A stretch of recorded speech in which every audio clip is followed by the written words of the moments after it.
Assalamualaikum warahmatullahi wabarakatuh. Yang saya hormati kepada Bapak Ganda Febri Kurniawan selaku dosen pengampu dari mata kuliah kurikulum dan buku teks. Izinkan saya untuk memperkenalkan diri. Nama saya Dwi Oktaviana dengan NIM 3101422012. Saya dari Prodi Pendidikan Sejarah Rombel. Di sini saya akan mempresentasikan mengenai paper saya yang sudah saya tulis.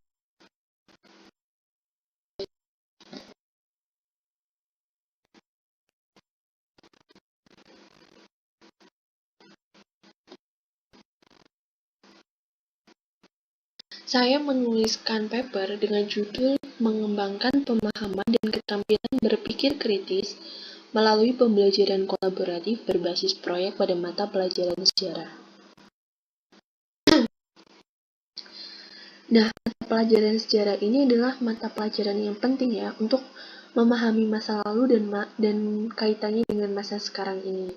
Dan sejarah ini bukan hanya sekedar hafalan tentang peristiwa masa lampau, tetapi mempelajari sejarah ini penting untuk membangun kesadaran sejarah supaya bisa menemukan jati diri bangsa di tengah perubahan dunia saat ini.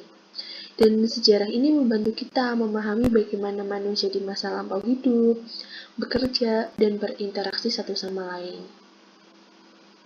Dan mata pelajaran sejarah ini sudah ada sejak zaman dahulu, ketika sejarah itu telah diceritakan dan dipelajari dengan berbagai cara. Pada masa lampau itu, sejarah diwariskan secara lisan dari generasi ke generasi, membawa kisah leluhur dan nilai-nilai budaya. Kemudian sejarah mulai didokumentasikan dalam bentuk buku dan mulai diajarkan di sekolah-sekolah untuk menjadi pengetahuan bagi para peserta didik. Nah, lalu bagaimana pembelajaran sejarah di Indonesia sekarang ini? Pembelajaran sejarah di Indonesia masih dihadapkan dengan berbagai permasalahan dan kesenjangan yang menghambat pemahaman dan minat siswa terhadap sejarah. Dan permasalahan itu terletak pada rendahnya pemahaman siswa terhadap konsep sejarah, minimnya keterampilan berpikir kritis, dan metode pembelajaran tradisional yang kurang menarik. Banyak siswa yang kesulitan memahami sejarah karena materi sejarah itu yang kompleks dan abstrak. Mengatakan kalau belajar sejarah itu membosankan.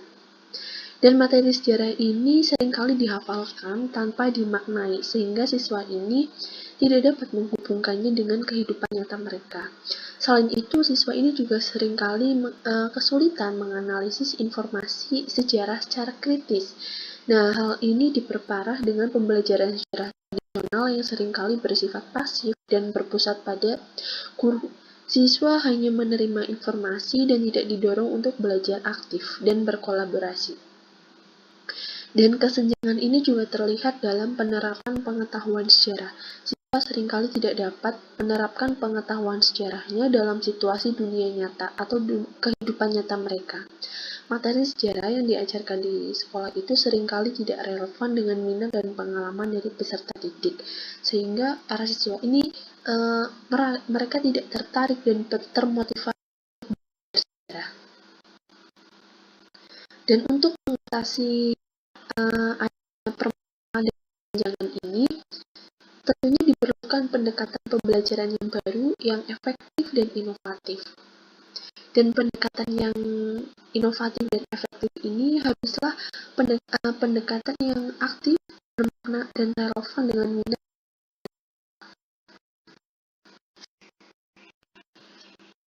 Pembelajaran sejarah juga harus membekali siswa itu dengan keterampilan abad ke-21 sekarang yang dibutuhkan untuk menjadi warga negara yang aktif dan kritis di masa sekarang. Salah satu pendekatan yang dapat digunakan untuk mengatasi permasalahan dan kesenjangannya itu adalah pembelajaran kolaboratif berbasis proyek untuk meningkatkan keterampilan berpikir kritis mereka dalam mata pelajaran sejarah. Nah, pendekatan ini memungkinkan siswa itu untuk belajar secara aktif dan bermakna, serta mengembangkan keterampilan berpikir kritis dan kolaborasi. Selain itu, pembelajaran ini juga dapat membantu siswa untuk menghubungkan pengetahuan sejarahnya dengan kehidupan kehidupan nyata mereka dan menerapkan dalam kehidupan nyata mereka. Lalu, mengapa sih judul mengembangkan pemahaman dan keterampilan berpikir kritis ini melalui pembelajaran kolaboratif berbasis proyek ini menjadi topik yang penting? Hal ini dikarenakan ada beberapa alasan. Karena pembelajaran kolaboratif berbasis proyek ini dapat membantu siswa memahami sejarah secara lebih mendalam dan bermakna. Siswa didorong untuk aktif belajar dan berkolaborasi dalam menyelesaikan proyek, sehingga mereka dapat membangun pengetahuan mereka sendiri dan memahami berbagai perspektif sejarah.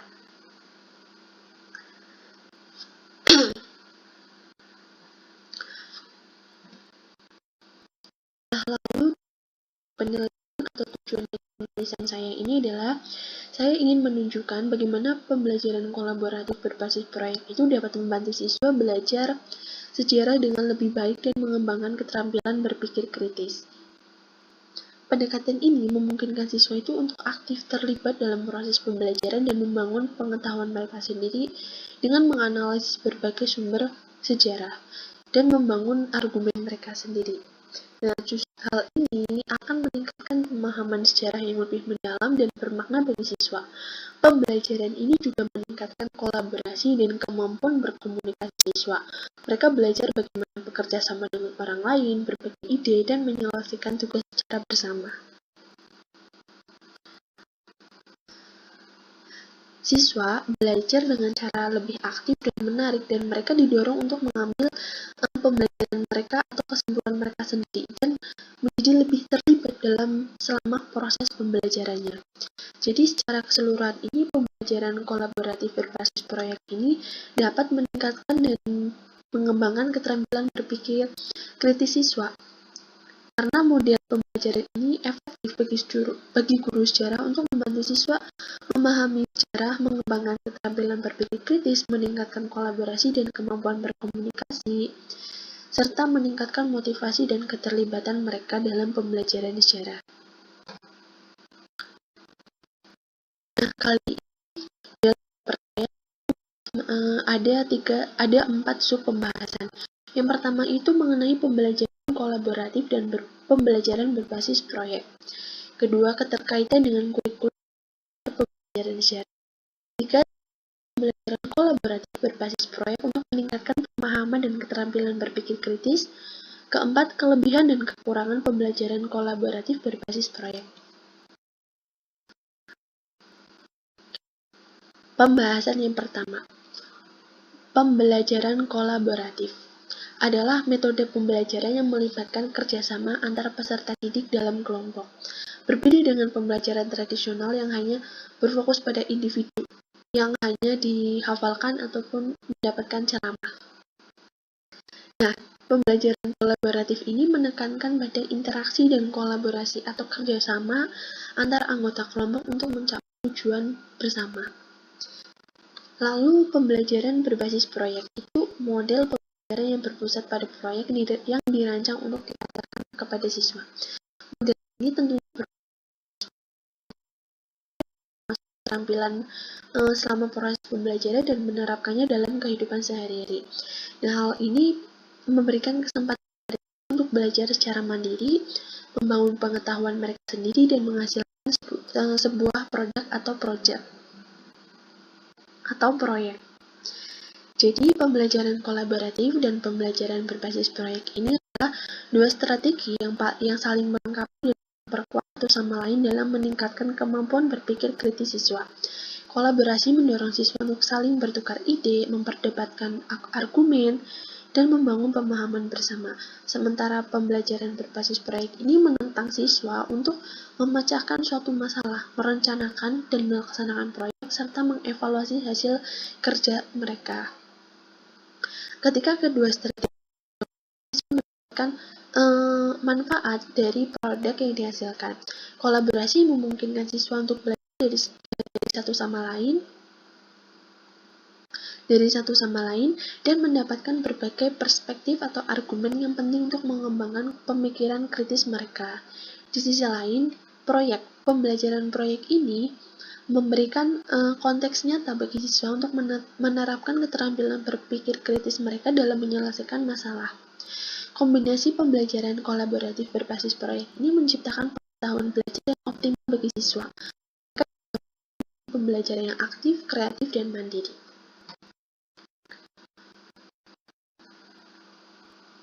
Pembahasan yang kedua yaitu mengenai keterkaitan dengan kurikulum dan standar pembelajaran sejarah. Nah, kurikulum ini adalah sebuah rancangan yang dibentuk dengan tujuan untuk melancarkan proses pembelajaran dalam lingkup sekolah ataupun lembaga pendidikan. Kurikulum ini menjadi panduan yang dirancang untuk mencapai tujuan pendidikan, yang di dalamnya itu berisi tujuan pembelajaran, materi yang diajarkan, bahan ajar, dan strategi pembelajaran yang akan digunakan. Perubahan kurikulum di Indonesia ini mulai dari kurikulum 2013 ke kurikulum Merdeka ini bukan disebabkan karena kekurangan ataupun kegagalan dari implementasi kurikulum 2013 ini, melainkan kurikulum Merdeka ini adalah kebijakan dalam rangka pemulihan pendidikan di Indonesia. Kebijakan ini dilatar adanya krisis belajar dan hilangnya kompetensi peserta didik akibat terhentinya proses pembelajaran tatap muka. Jadi kurikulum mereka ini diharapkan dapat membantu mengatasi permasalahan dan memulihkan pembelajaran di dunia pendidikan. Dan kurikulum mereka ini memiliki karakteristik, yaitu pembelajaran yang dirancang berbasis proyek untuk mengembangkan soft skill, yaitu kemandirian, berpikir kritis, kreativitas. Nah, pembelajaran sejarah di era modern ini haruslah dan efektif. Dalam hal ini, pembelajaran kolaboratif proyek ini menawarkan solusi yang sejalan dengan tujuan mereka.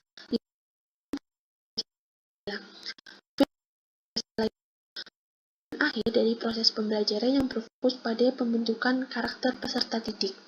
Profil pelajar Pancasila ini mencerminkan nilai-nilai luhur Pancasila tertanam diri peserta didik. Dengan implementasi profil pelajar Pancasila, diharapkan generasi penerus bangsa ini dapat tumbuh dan berkembang menjadi individu yang beriman, bertakwa kepada Tuhan Yang Maha Esa, berakhlak mulia, berkebinekaan, bergotong royong, mandiri, bernalar dan kreatif.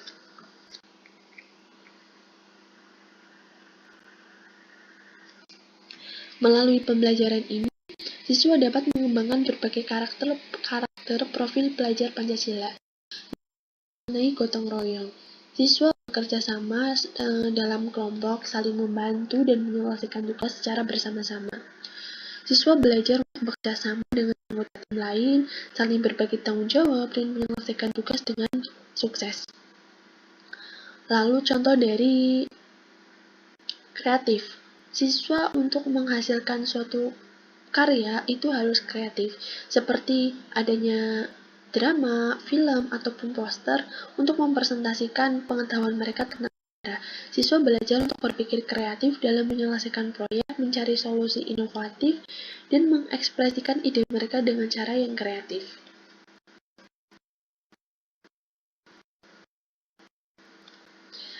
Selanjutnya adalah mengenai strategi pembelajaran kolaboratif berbasis proyek, pemahaman, dan keterampilan berpikir kritis. Jadi, pembelajaran kolaboratif berbasis proyek ini adalah strategi yang efektif untuk meningkatkan pemahaman dan keterampilan berpikir kritis mereka ini. Strategi ini melibatkan beberapa langkah. Yang pertama itu memberikan pertanyaan awal. Jadi, pembelajaran yang efektif diawali dengan memicu dan mendorong partisipasi aktif peserta didik, salah satunya untuk mencapainya dengan mengajukan pertanyaan di awal sesi pembelajaran. Pertanyaan ini dirancang untuk menarik perhatian, mengantarkan ke materi pembelajaran, supaya siswa ini dapat memunculkan rasa ingin tahu, partisipasi aktif di dalam kelas. Yang kedua, merencanakan proyek. Jadi setelah dalam pembelajaran itu, merancang proyek dengan bimbingan guru. Langkah selanjutnya adalah merencanakan proyek dengan bimbingan guru. Guru di sini berperan sebagai fasilitator fasilitator dalam proses pembelajaran, membimbing peserta didik, struktur. Perencanaan ini meliputi menjawab, pembagian tugas dan tanggung jawab, kemudian ada pemilihan alat dan bahan. Perencanaan yang matang ini akan membantu kelancaran suatu proyek dan meningkatkan kerjasama dan mencapai tujuan pembelajaran. Keempat,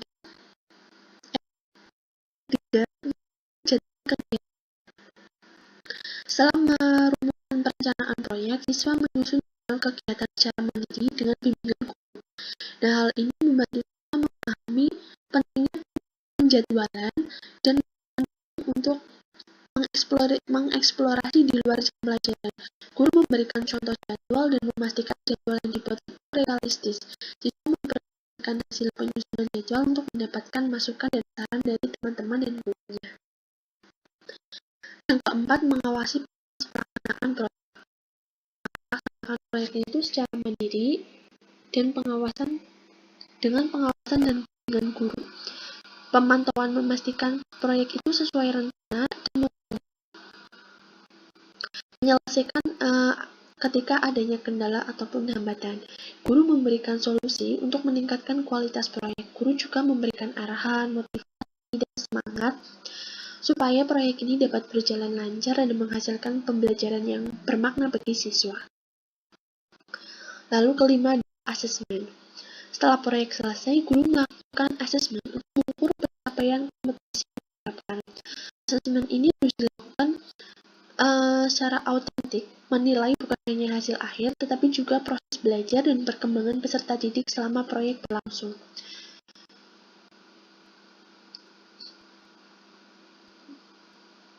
Selanjutnya adalah evaluasi proyek. Jadi evaluasi proyek ini dilakukan setelah proyek selesai. Guru dan siswa bersama-sama melakukan refleksi untuk keberhasilan, kelemahan, dan pembelajaran yang diperoleh.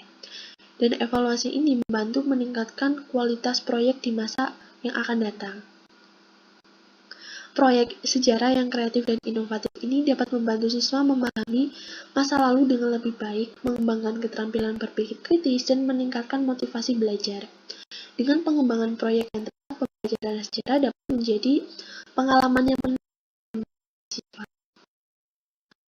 Contoh-contoh proyek sejarah untuk mengembangkan pemahaman dan keterampilan berpikir kritis melalui pembelajaran kolaboratif berbasis ini, saya mengambil dua contoh. Yang pertama itu adalah komik digital.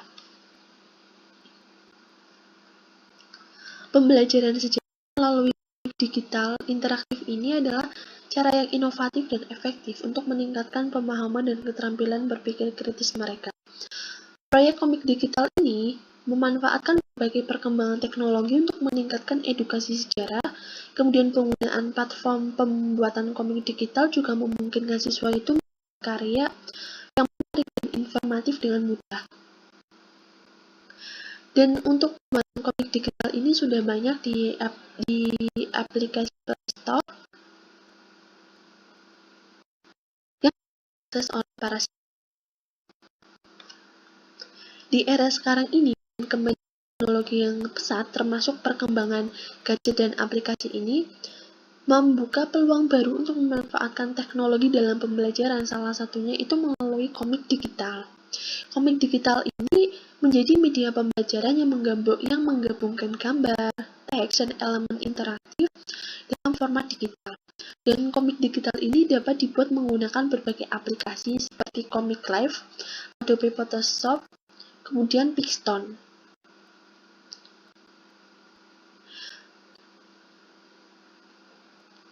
Penggunaan komik digital ini dalam pembelajaran keuntungan itu dapat meningkatkan minat belajar siswa. Karena komik digital ini menghadirkan visual yang menarik dan interaktif sehingga dapat menarik perhatian siswa dan meningkatkan minat belajar mereka dalam sejarah.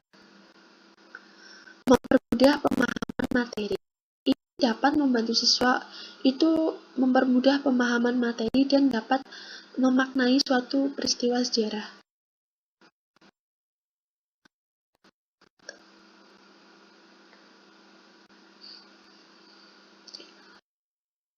adalah vlog. Globalisasi dan perkembangan teknologi membawa perubahan besar dalam dunia pendidikan. Guru perlu beradaptasi dengan memanfaatkan media pembelajaran yang peka terhadap perkembangan siswa saat ini, khususnya generasi Z. Mereka mudah memahami teknologi dan terbiasa menggunakannya dalam kehidupan sehari-hari.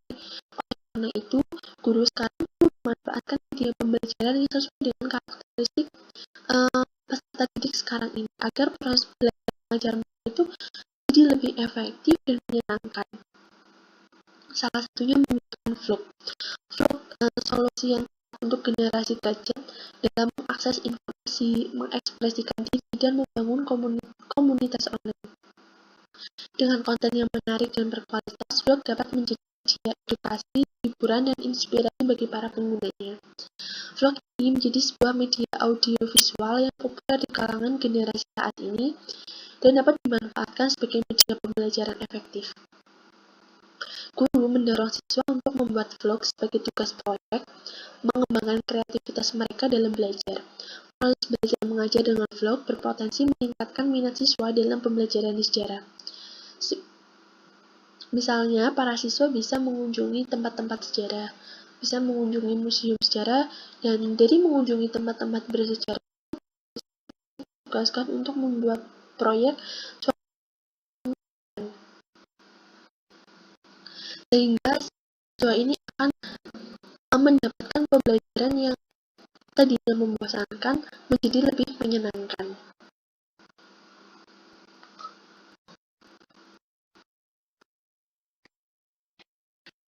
Dalam kelebihan dan kekurangan pembelajaran kolaboratif berbasis proyek. Kelebihan pembelajaran kolaboratif berbasis proyek ini mampu membangkitkan motivasi belajar siswa dengan memberikan mereka kebebasan memilih topik proyek yang menarik minat mereka. Rasa ingin tahu dan keterlibatan aktif dalam proses pembelajaran ini mendorong siswa untuk menyelesaikan proyek dengan penuh semangat dan menyenangkan. Kedua, membuka ruang bagi siswa untuk mengeksplorasi ide-ide kreatif mereka dan menemukan solusi inovatif atas permasalahan di dalam proyek atau yang dihadapinya. Dan hal ini membantu mereka mengembangkan kemampuan berpikir kritis dan kreatif yang sangat dibutuhkan dalam dunia saat ini yang kekurangannya, pembelajaran kolaboratif berbasis proyek ini memang membutuhkan waktu dan perencanaan yang lebih matang dibandingkan dengan metode pembelajaran tradisional. Guru harus merancang proyek dengan cermat, mempertimbangkan berbagai faktor seperti tujuan pembelajaran, sumber daya manusia yang tersedia, dan kemampuan dari siswa ataupun karakteristik dari siswanya. Yang kedua adalah semua siswa ini cocok dengan metode ini. Ada beberapa siswa lebih menyukai metode pembelajaran tradisional yang lebih terstruktur dan terarah. Selain itu, siswa yang kurang percaya diri atau memiliki kesulitan dalam bekerja sama mungkin akan mengalami kesulitan dalam pembelajaran berbasis proyek ini. Guru perlu mempertimbangkan kebutuhan dan kemampuan individual siswa sebelum memutuskan untuk menggunakan pembelajaran kolaboratif berbasis proyek. Kesimpulannya adalah pembelajaran secara yang inovatif dan efektif itu menjadi kunci untuk meningkatkan pemahaman dan keterampilan berpikir kritis siswa. Salah satu pembelajaran berproyek siswa untuk bekerja dalam kelompok, menggali informasi sejarah secara mendalam, dan menghasilkan produk yang kreatif dapat dirancang seperti membuat komik digital tentang peristiwa sejarah, membuat vlog tentang sejarah, dan membuat konten untuk media sosial.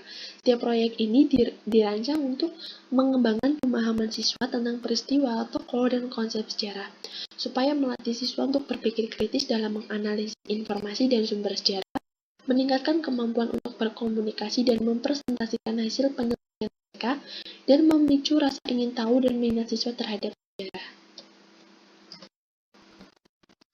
Lalu ini adalah referensi yang dalam paper ini ada 20